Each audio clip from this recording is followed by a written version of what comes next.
नमस्कार दोस्तों, आप सभी का स्वागत है ज्योग्राफी की क्लास थर्ड में। इससे पहले हमने तारों और गैलेक्सीज़ के बारे में पढ़ा था। उसी क्रम को बढ़ाते हुए आज हम ये क्लास थर्ड देखने जा रहे हैं। देखिए, सबसे पहले इसमें पॉइंट क्या है, खगोलीय इकाई। खगोलीय इकाई यानी कि एस्ट्रोनॉमिकल यूनिट, ये क्या होता है? ये होता क्या है, जो पृथ्वी और सूर्य के बीच की जो दूरी होती है, ये उसी को हम खगोलीय इकाई कहते हैं। जैसे यहाँ पे देखिए लिखा हुआ है, यह लंबाई की इकाई है जो लगभग 150 मिलियन किलोमीटर है और पृथ्वी से सूर्य के बीच की दूरी पर आधारित है। ठीक है, तो 1 एस्ट्रोनॉमिकल यूनिट इक्वल क्या होता है, पृथ्वी और सूर्य के बीच की दूरी। पृथ्वी और सूर्य के बीच की दूरी कितना है, 14.96 करोड़ किलोमीटर। इसे लगभग हम 15 करोड़ किलोमीटर ही मान लेते हैं। ठीक है, तो यही हमारा हो गया एक एस्ट्रोनॉमिकल यूनिट का वैल्यू कितना हो गया, 15 करोड़ किलोमीटर। अब हम यहाँ पे दो पॉइंट देखेंगे, अपसोर और उपसोर। अपसोर यानी एफिहीलियन क्या होता है, पृथ्वी जब सूर्य से अधिकतम दूरी पर हो।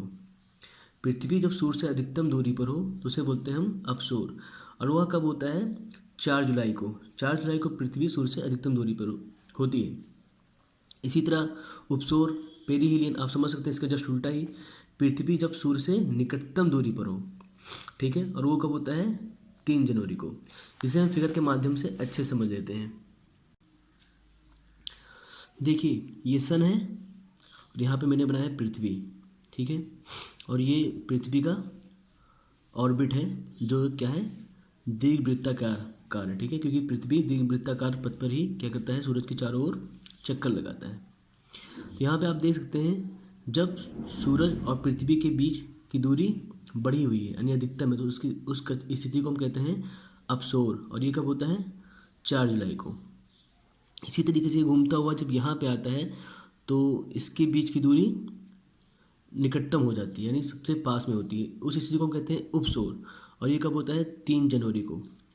यहाँ पे इंटरेस्टिंग बात ये है, जब पृथ्वी सूर्य के पास में है, इस स्थिति में तो गर्मी बढ़ती है, लेकिन इंडिया में क्या रहता है, ठंडा।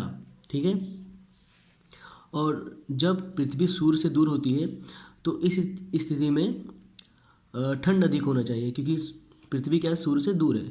लेकिन इस स्थिति में इंडिया में क्या होता है, गर्मी होता है। ठीक है, ऐसा क्यों होता है, आप लोग एक बार इसको सोचना, ये ऐसा होता क्यों है, ऐसा क्यों होता है।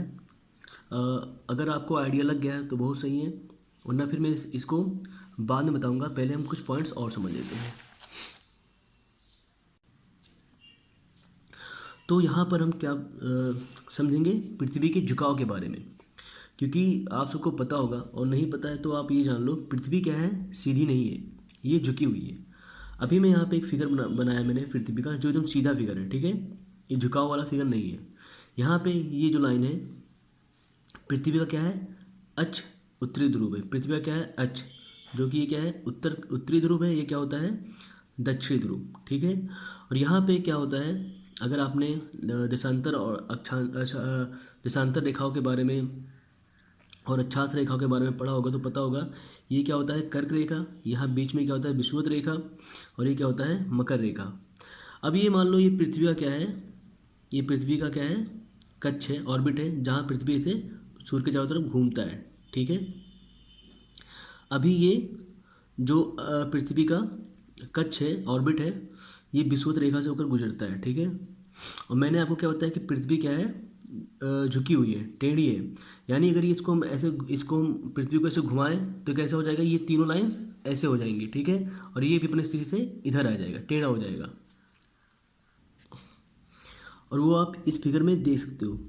देखो, पहले वाले फिगर में क्या था, यहाँ पे ये सीधा था, हमने पृथ्वी को घुमा दिया तो ये क्या हो गया, ये अब इधर आ गया। ठीक है, अक्ष पृथ्वी का उत्तरी ध्रुव इधर आ गया, इधर आ गया, दक्षिणी ध्रुव इधर हो गया।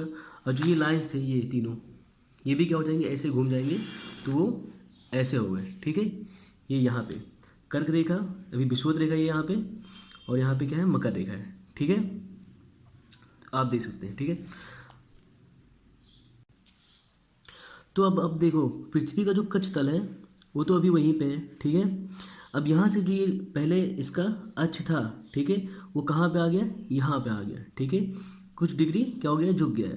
तो ये जो अब हम इसको मान लेते हैं, जो पहली वाली स्थिति थी इसको डॉट डॉट कर दिया मैंने, ठीक है। इसको क्या मान लिया हमने कि जो ये कच्छ तल पर है, इसमें इस पर क्या मान लिया हमने, लंब है, ठीक है। कच्छ तल पर ये क्या है, लाइन डॉट डॉट लंब है, ठीक है। पहले यहीं पे क्या था, पृथ्वी का अक्ष था, ठीक है। अब वो कहाँ गया, यहाँ पे। तो ये जो झुकाव है, यहाँ पे जो कोण बन रहा है, ठीक है, ये कितने डिग्री का बन रहा है, 23.5 डिग्री का। कितने डिग्री का बन रहा है, 23.5 डिग्री का, ठीक है। यानी जो ये अक्ष पहले यहीं पे था, वो किसी के यहाँ पे कितने डिग्री पे हो गया, 23.5 डिग्री पे, ठीक है। तो इसे क्या बोलेंगे हम, पृथ्वी का अक्ष, पृथ्वी का जो ये अक्ष है, अक्ष उसके कच्छ तल पर, कच्छ तल यानी इस पर बने लंब से, यानी कि लंब ये कच्छ तल पर बने लंब से कितना, 23.5 डिग्री क्या है, झुका हुआ है, ठीक है। अब यहाँ तो ये एंगल हो गया 23.5 डिग्री, 23.5 डिग्री। अब देखिए अगर ये पूरा 90 डिग्री होता है ऐसे, ये कितना होता है 90 डिग्री, ये पूरा यहाँ से यहाँ 90 डिग्री। तो अगर ये 23.5 डिग्री है, तो 90 में से हम जब ये माइनस करेंगे तो कितना आएगा, ये कितना आएगा, 66.5 डिग्री।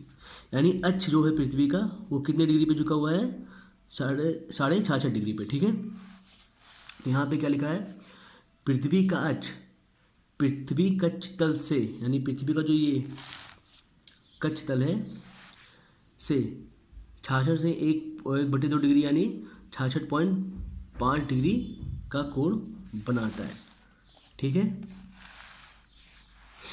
और एक पॉइंट तारों, जब हम तारों के बारे में पढ़ रहे थे तो यहाँ उसी का एक पॉइंट मैं बता रहा हूँ आपको। सबसे चमकीला तारा कौन सा होता है, सीरियस, ठीक है। इसे हम डॉग स्टार भी कहते हैं, हालांकि ये पृथ्वी से रिलेटेड नहीं है, फिर भी ये तारों का पॉइंट है, मैंने सोचा आपको यहाँ पे बता देता हूँ, ठीक है। उम्मीद करता हूँ आप पृथ्वी के जो दो झुकाव होते हैं, 23.5 डिग्री और 66.5 डिग्री के बारे में अच्छे से समझ गए होंगे, ठीक है। अब हम आते हैं उस सवाल पर, अपसौर और उपसौर वाले सवाल पे आते हैं। जैसा कि मैंने आपसे पूछा था कि पृथ्वी यहाँ सूरज के पास होने पर भी यहाँ इंडिया में क्या होता है, ठंड होता है, और इधर सूरज से अधिकतम दूरी पर भी इंडिया में क्या होता है, गर्मी होता है। जबकि उल्टा होना चाहिए, पास में तो क्या होना चाहिए, गर्मी होना चाहिए, और दूरी पर क्या होना चाहिए, ठंड होना चाहिए, ठीक है। तो ऐसा इसलिए होता है कि पृथ्वी के झुकाव के कारण, क्योंकि पृथ्वी क्या है, ऐसे ये सीधी नहीं है, क्या है, झुकी हुई है, ठीक है। आप ऐसे समझ लो, ये है पृथ्वी, ठीक है। इसका ऊपरी भाग क्या होता है, नॉर्थ, और नीचे भाग क्या होता है, साउथ। और जो इंडिया हमारा है वो कहाँ होता है, इस पार्ट में होता है, ठीक है। और पृथ्वी क्या है, ये झुकी हुई है, तो ये ऐसे है, यहाँ पे हो गया नॉर्थ, यहाँ पे क्या हो गया, साउथ। अब देखो यहाँ पे इस टाइम क्या हो रहा है, इंडिया तो हमारा इस पार्ट में है, तो इस टाइम क्या होता है, जब ये यहाँ पे सन का लाइट क्या होता है, पड़ रहा है, इसलिए क्या होता है, यहाँ पे गर्मी होता है। और जब ये घूम के यहाँ पे आता है, तो इस टाइम क्या होता है, ये नॉर्थ वाला पार्ट जहाँ पे इंडिया है वो क्या हो गया, पीछे हो गया, और पूरा लाइट कहाँ पड़ रहा है, साउथ पे। तो इस टाइम क्या होता है, इंडिया में, क्योंकि इंडिया क्या है, ये जो सूरज की जो किरण है, इससे इस पर तो लाइट पड़ नहीं रहा है ना, तो यहाँ पे इंडिया में क्या हो गया, ठंडा, ठीक है। और साउथ, लेकिन इस टाइम क्या होगा, साउथ के भाग में क्या होगा, काफ़ी ज़्यादा गर्मी होगा, ठीक है। यहाँ पे क्या होगा, इस टाइम गर्म पड़ेगा, लेकिन इंडिया क्योंकि नॉर्थ में, नॉर्थ क्या इस टाइम सूर्य का पूरा भाग यहाँ पड़ रहा है, इसलिए क्या हो गया, यहाँ पे ठंड हो रहा है। और इस स्थिति में क्योंकि इंडिया यहाँ पे, तो यहाँ पे पूरा लाइट पड़ रहा है, तो यहाँ पे इंडिया में क्या होता है, इस टाइम गर्मी पड़ता है, ठीक है। उम्मीद करता हूँ इस चीज़ को आप अच्छे से समझ पा रहे होंगे। यहाँ पे मेन इंडिया और इंडिया की बात नहीं है, यहाँ पे नॉर्थ में जो भी कंट्रीज आएंगे वहाँ पे गर्मी ज़्यादा ही पड़ेगी, क्योंकि सूरज का सारा प्रकाश यहाँ पे पड़ रहा है। और साउथ में जो भी कंट्रीज आएंगे वहाँ पे ठंड पड़ेगा, ठीक है। वैसे यहाँ पे नॉर्थ में जो भी कंट्रीज आएंगे, चाहे इंडिया हो या फिर कोई भी कंट्री, तो वहाँ पे ठंड ही पड़ेगा, क्योंकि यहाँ पे प्रकाश नहीं पड़ा सूरज का। और उसी तरीके से साउथ में जो भी कंट्रीज आएंगे वहाँ पे क्या होगा, गर्मी ही पड़ेगा, क्योंकि यहाँ पे सूरज का पूरा प्रकाश पड़ रहा है। उम्मीद करता हूँ कि आप लोग इस चीज़ को अच्छे से समझ पा रहे हैं, और आपने पृथ्वी का झुकाव मैंने आपको अच्छे से समझा दिया हो। और इसी के साथ ये वीडियो लेक्चर समाप्त करते हैं, मिलते हैं आपसे अगली क्लास में। तब तक के लिए जय हिंद।